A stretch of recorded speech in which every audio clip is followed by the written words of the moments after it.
I'm Rick Conrad from Queens County Community Radio, 99.3 FM in Liverpool, Nova Scotia, with a look at the race in the riding of South Shore St. Margaret's. This program is part of the AltElxn 2025 National Election Project, coordinated by the National Campus and Community Radio Association. The initiative is supported by the Covering Canada Election 2025 Fund in partnership with the Public Policy Forum, Rideau Hall Foundation, and the Michener Awards Foundation. The content reflects local perspectives only and does not imply endorsement of any political party.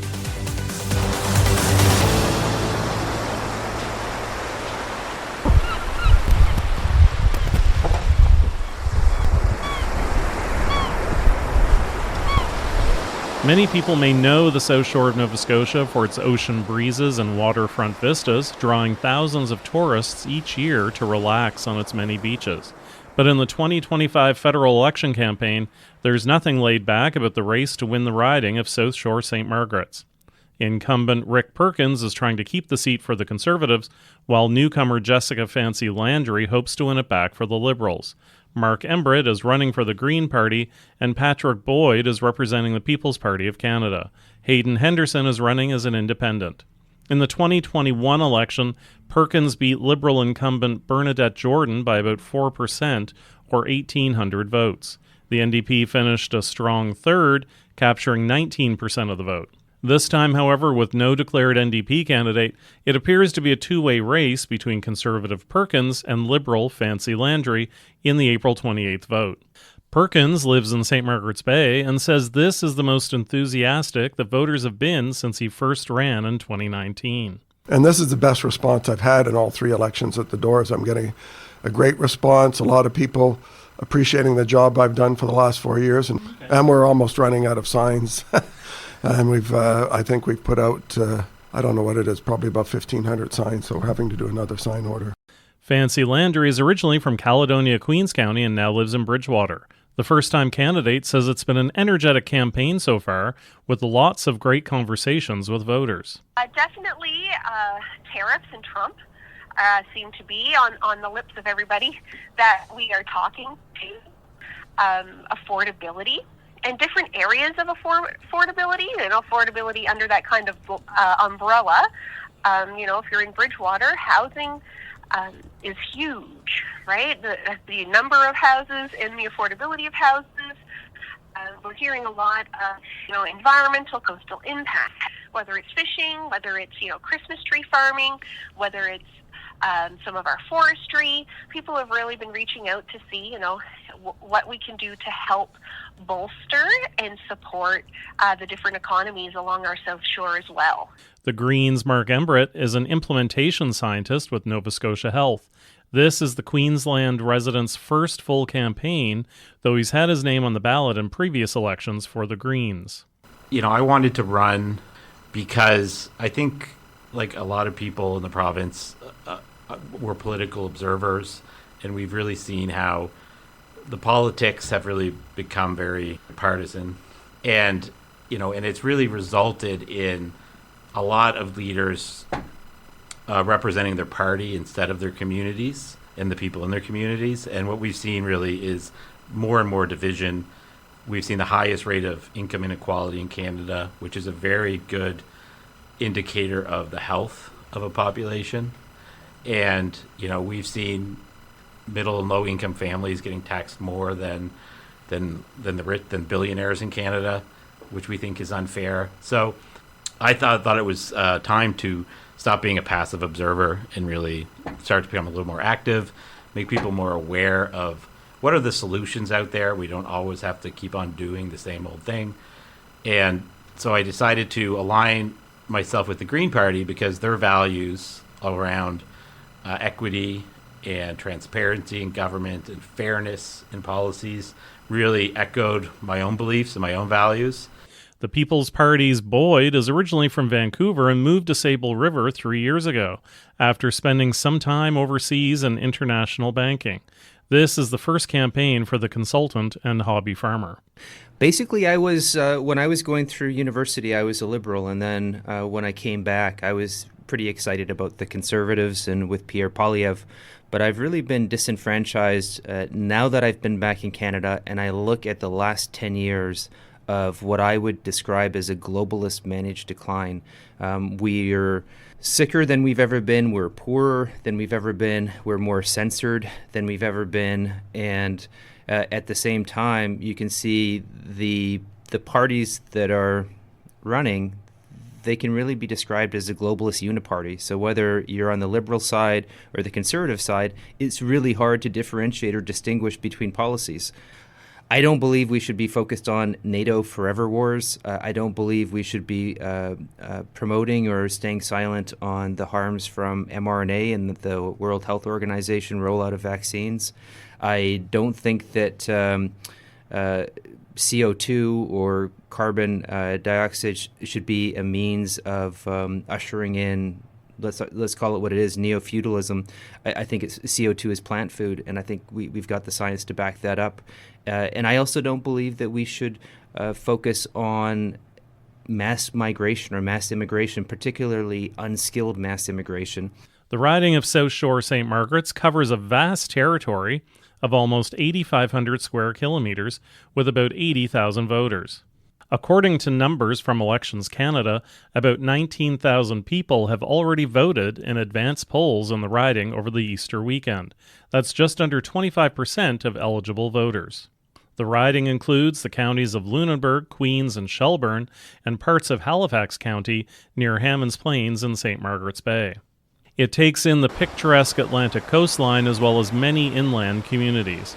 Thousands of tourists are drawn to the area every year for its beaches, the Kejimkujik National Park, or places like Lunenburg, a UNESCO World Heritage Site. Main industries in the region include fishing, forestry, and tourism. Manufacturing is also vital to the economy, with the Michelin tire plant in Bridgewater employing more than 1,200 people in Lunenburg and Queens counties. Elections Canada redrew the riding's boundaries in 2023, hiving off some Liberal-rich areas near Halifax to the riding of Halifax West. The issues of concern to voters in the area are as diverse as the geography of the riding. But in Queens County, some of the voters QCCR spoke to counted the commercial fishery, healthcare, housing, and leadership among the things that will influence their choice. The 9,000 voters in this part of the riding could make a difference in a close contest. My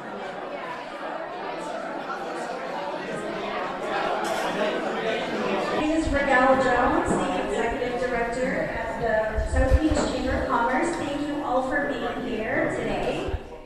At a recent candidates meet and greet in Liverpool, residents had one of their last chances to hear from most of the people running for the seat, with the Liberal, Green, and People's Party candidates making their cases. The Conservatives' Rick Perkins couldn't make it. For Danielle Robertson of Port Jolly, a big issue is the commercial fishery. I'm concerned about the lack of regulations and support within the fishery. Where I live, I can see evidence of, abuse of the fishery and overfishing, and I've talked to fisheries officers who feel like they're not able to do their job, and I think our resources are really taking a hit. I think our fish are being overfished, and I'm really hoping that the federal government will step up and enforce their federal fishing policies before our resources are gone. Hopefully they're going to recognize how important an issue this is and address it. About 1,700 vessels are licensed to fish lobster in southwestern Nova Scotia, setting out in late November and continuing until the end of May. It's one of Nova Scotia's biggest industries, generating about $163 million last year alone in the area from Cow Bay near Halifax to Shelburne. But many in the industry are upset with what they say is the Liberal government's failure to enforce regulations in the wake of the Marshall decisions. Those Supreme Court rulings guaranteed an Indigenous right to a moderate livelihood in the fishery. Conservative Rick Perkins told QCCR in an interview earlier in the campaign that he has been a strong voice for the 7,000 fishermen and others who work in the industry. Many attribute Perkins's win in 2021 to fishermen's anger toward the Liberal government and then Fisheries Minister Bernadette Jordan. Perkins says the Liberal government has done little since then to calm those choppy waters. The fishery community was really unhappy with the performance of the Liberal government in its first 6 years and how it had harmed the commercial fishery interests in the things they were doing.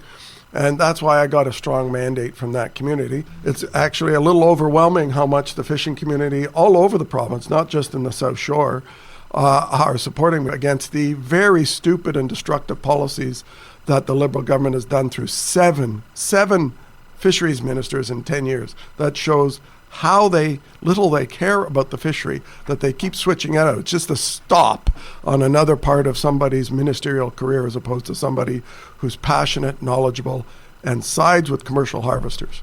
And the Marshall decision said only DFO can regulate the fishery, and the non-Indigenous and Indigenous users of the resource cannot regulate the fishery. Only DFO can. And that the right to a moderate livelihood can be infringed on by the government for conservation reasons. And everything that DFO does is conservation. When you limit the amount of fish that can be caught in a commercial fishery, that's so that there can be more fish available for future generations and you don't wipe the stock out. When you fish lobster in St. Mary's Bay, out of season, where all the lobster from southern Nova Scotia, western Nova Scotia, Maine, and New Hampshire migrate to breed in the summer there in Browns Bank, and you continue year after year to fish those lobster when they're breeding, you will eventually destroy the lobster stock. And the Liberals have not been enforcing the law around that, and we're seeing lower catches in what's called LFA 34 as a result of the poaching that's been going on the last 7 years and the unwillingness of the Liberals to enforce the law in the summer. There are tens of thousands of lobster traps in that bay in the summer, catching very vulnerable lobster. But apparently, DFO doesn't think that's a problem and refuses to enforce the law. And when we've done the inquiries in committee, in the Fisheries Committee, it's on the orders of Liberal fisheries ministers to do that because they don't understand the law and they don't support the commercial fishery. Yet Liberals still now say, well, we support the commercial fishery, we just won't enforce the law. So you can't have it both ways. And in the past year, the elver or baby eel fishery has been added to the volatile mix. The elver fishery got so out of hand last year with reports of violence and illegal fishing that the federal government shut it down. Some fisheries officers have refused field work because they say it's too unsafe. Last July, 35 of them filed a complaint with the Department of Fisheries and Oceans in the Maritimes. They said they couldn't do their job safely without the proper protective equipment. And the RCMP say that organized crime linked to unlicensed fishing has terrorized some lobster fishing communities in southwestern Nova Scotia. For her part, Liberal candidate Jessica Fancy Landry says that despite Perkins's advocacy for fishermen in the riding, the problem persists. It's time for us on all sides of that political spectrum to sit down and have some consensus conversations. Seeing, what are those concerns, which I'm learning as a first-time candidate. I've got 2 ears and one mouth, so I'm here to listen and learn twice as much. Listening to those concerns, and then how do we, together, on all sides of that political spectrum, help create, common goals or shared goals for our next steps. So, those consensus conversations. Answer is, working with DFO, with enforcement. Another thing is, how many of the fishermen or whatnot have actually been brought to the table when policy and draft bills have been in place. So it's that engagement piece. And I think a lot of the time people feel disenfranchised or empowered because they haven't been asked to be at the table. So I would definitely say, for them to look at what the voting record with your current representation and what that is. The lines drawn in the sand right now with Conservative versus Liberal versus whatever party. It's time for us to all come together and actually have some courageous conversations. Fancy Landry is a school teacher in Chester Basin and a community volunteer. As the past chair of the Rural Communities Foundation of Nova Scotia, she says that she's helped support many projects in small communities totaling millions of dollars. And I am ready, willing, and capable of addressing, what does that look like? What does that sound like? What does that feel like within the community? So once again, working on that consensus model with all sides to how do we address some of those problems. But definitely, Prime Minister Carney said he addressed that issue when posed that DFO definitely needs to be closer to the wharf. Perkins, though, says negotiations should happen after proper enforcement. We believe it begins with enforcing the law, and then sitting down once the law is enforced and people are abiding by the law and negotiating more access for First Nations. As long as there's no penalty and no enforcement, why would I come to the table to negotiate when the government lets me do whatever I want, whenever I want, and negotiate away and get less access? So it starts with respect for the law, and respect for the law means respect for the conservation of the fish species. If you don't respect the law, you don't respect the conservation of the species. The Green Party's Mark Embrett says his party would protect the Indigenous right to fish and take a unique approach to the whole industry. A big part of this is being economically sovereign in Canada. So one of the things that we would propose is that we stop too much exporting of goods into other countries, and we try to keep those raw resources, renewable resources in the country. And fish is one of those things. And we want to have crown corporations buying some of those things that we export at export prices and keeping them in kind of a reserve. But you'd want to be able to sell those fish locally within Canada at lower prices because we're not, there's not that extra processing and that extra charge that goes into exporting and then maybe even bringing them back at a higher price. So trying to keep those prices lower.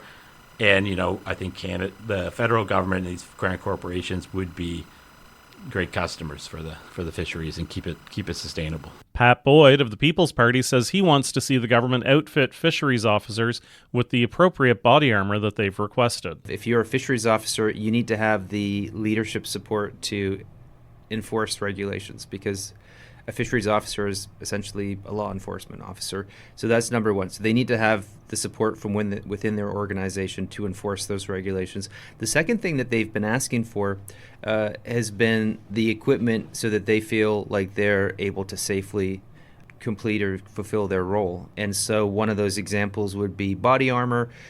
I believe they're looking for level 4, and level 4 is able to stop high-powered rifle rounds, which they could come in to contact with if they are trying to enforce those regulations with different groups within the community. They don't have that. That's number one. So I think they need to get the leadership support, and then they need to get the gear and equipment to be able to fulfill that role. I think the fact that there's a bit of a vacuum right now, you hear the stories where it's basically it has the potential to turn into the Wild West, where people are taking matters into their own hands, and I think that's due to a lack of leadership. The fishery is also not immune to the real and threatened tariffs from U.S. President Donald Trump and from China. As people turned out to vote at advanced polls in Liverpool over the Easter weekend, Trump's threats were on some people's minds. Housing, education, and healthcare also came up as concerns. For me, it was not letting a Donald Trump-type government take over. Affordable housing, the environment, cost of food, but just good leadership and good social programs for people. Someone that's honest, someone that focuses on the real issues of the community and not what everybody else is talking about, that listen and actually talk to people in the community. So I think that's just honesty, and remember who your constituents are. So I guess main concern for me, housing costs, as someone who just graduated and is hoping to get a home someday. So that's a major concern of mine. So that definitely influenced my vote a little bit. Also, state of the economy.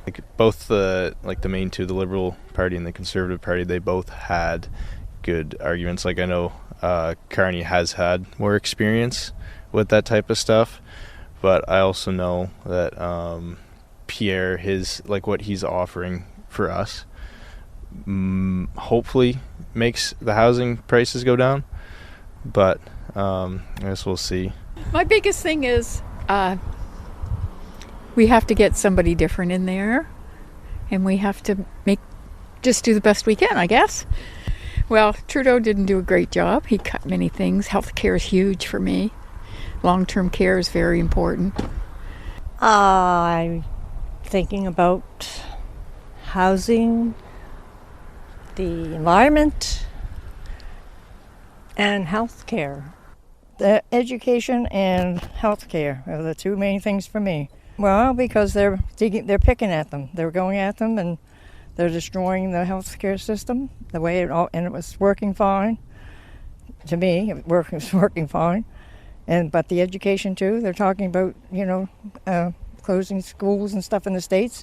You wonder if that's going to happen here. Simply put, Carney is the best choice, really. He's got the history and the knowledge that we need, and that's why I went with Carney. I'm basically just opposed to Poilievre. Cozying up to Trump is really, really bad in my opinion. Really bad. Yeah, he's a complete menace to me. Liberal candidate Jessica Fancy Landry says that Trump is an issue in this campaign. Tariffs and Trump definitely has been top of mind on a lot of people that we've talked to. And, this is the first time in our country's history where during an election you have words like sovereignty and annexation being thrown around. 51st state, governor this or governor that. So I think that is top of people's mind, our nationalism as Canadians and, as Nova Scotians, definitely top of mind. Canada is not broken. I haven't seen as many Canadian flags out in my whole life as I have, throughout this whole process and realizing, we are stronger together. It's time for interprovincial trade and us to look at how can we streamline different systems. The Conservatives' Rick Perkins, though, says he believes the Trump talk is overblown. He says people in the riding are more concerned about paying their bills. Affordability is what we're hearing at the doors. And this is the government that caused food prices to be 37% higher in Canada than the United States. This is the government that's sent a record 2 million people a month to food banks. This is the government that doubled housing costs, doubled mortgage costs, doubled the down payment on a house. It now takes 25 years to save for a down payment, let alone, used to be 25 years for mortgage, now it's 25 years to save for a down payment. An entire generation of Canadians under 40 have given up on the idea of owning a house because of the policies of the Liberals. So a fourth term's only going to get you more craziness. Mark Carney's solution to the housing problem is to build another big bureaucracy in Ottawa. Ottawa bureaucracy doesn't really work. Ours is to incent the capital through changes in capital gains taxes to build the houses, to incent the municipalities to get their act together on their bureaucracy, lower the bureaucracy, and get houses built by saying we'll give you 15% or more, we'll give you more growth, more money in the gas tax if you grow housing by 15% or more. Asked for their closing arguments to voters, the responses ranged from a moratorium on immigration to ending almost 10 years of Liberal government. Patrick Boyd of the People's Party of Canada. My big angle is that I believe in Canada first, genuinely. And Canada first means putting Canadians and Nova Scotians first. I believe that mass immigration is destroying the province, and I think the only way to get out of this globalist-induced mess is to look at a party that doesn't abide by or promote a globalist playbook. And unfortunately, the Conservatives, the Liberals, and the NDP are part of that globalist uniparty. They believe in mass immigration. They might have different numbers or different variations that they will pitch, but ultimately they're in favor of mass immigration. The People's Party is not. We believe in free, prosperous Canadians. Mark Embrett of the Green Party. A lot of people are positive about the Green Party policies and the future that we're proposing for Canada, but they're hesitant on voting Green because as you look at the polls, I think we're polling at 4%. So realistically, we have a low probability of winning the riding, and there's concerns that it could be a wasted vote to vote Green. But we're really thinking about it as in, if there is a minority government moving forward, who would you want to be in a position to fight and represent a community? Would it be a grassroots campaign and organization like the Green Party, or would it be somebody who is more representing their party and voting along party lines than necessarily voting for you and your communities.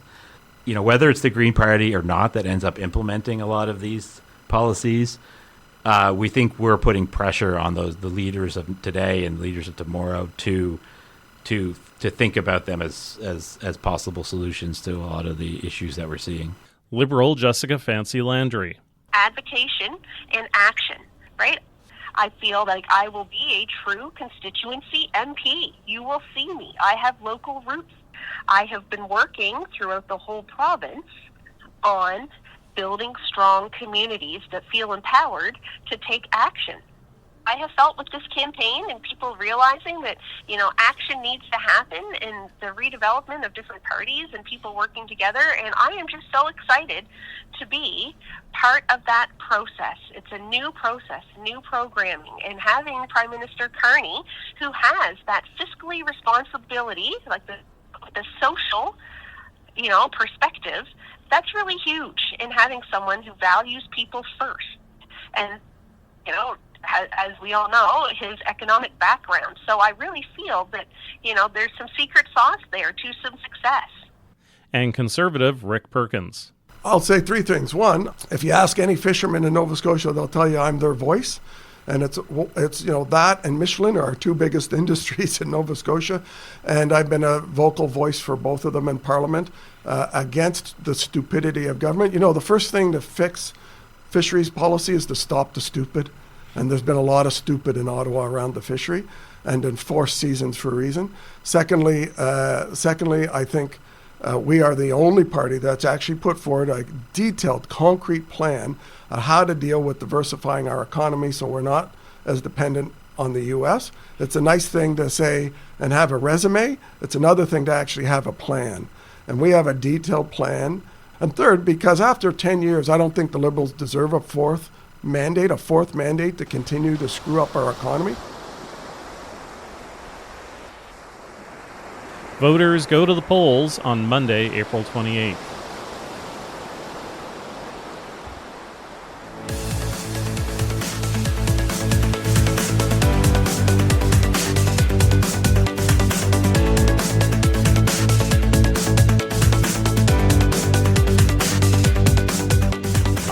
Conrad with QCCR in Liverpool, Nova Scotia. That was our look at some of the issues in the riding of South Shore St. Margaret's. This program is part of the AltElxn 2025 National Election Project, coordinated by the National Campus and Community Radio Association. The initiative is supported by the Covering Canada Election 2025 Fund in partnership with the Public Policy Forum, Rito Hall Foundation, and the Michener Awards Foundation. It was produced and hosted by me, Rick Conrad. You can listen to more AltElxn 25 coverage from across the country at the AltElxn website at altelxn.ca. I'm Rick Conrad for Queens County Community Radio.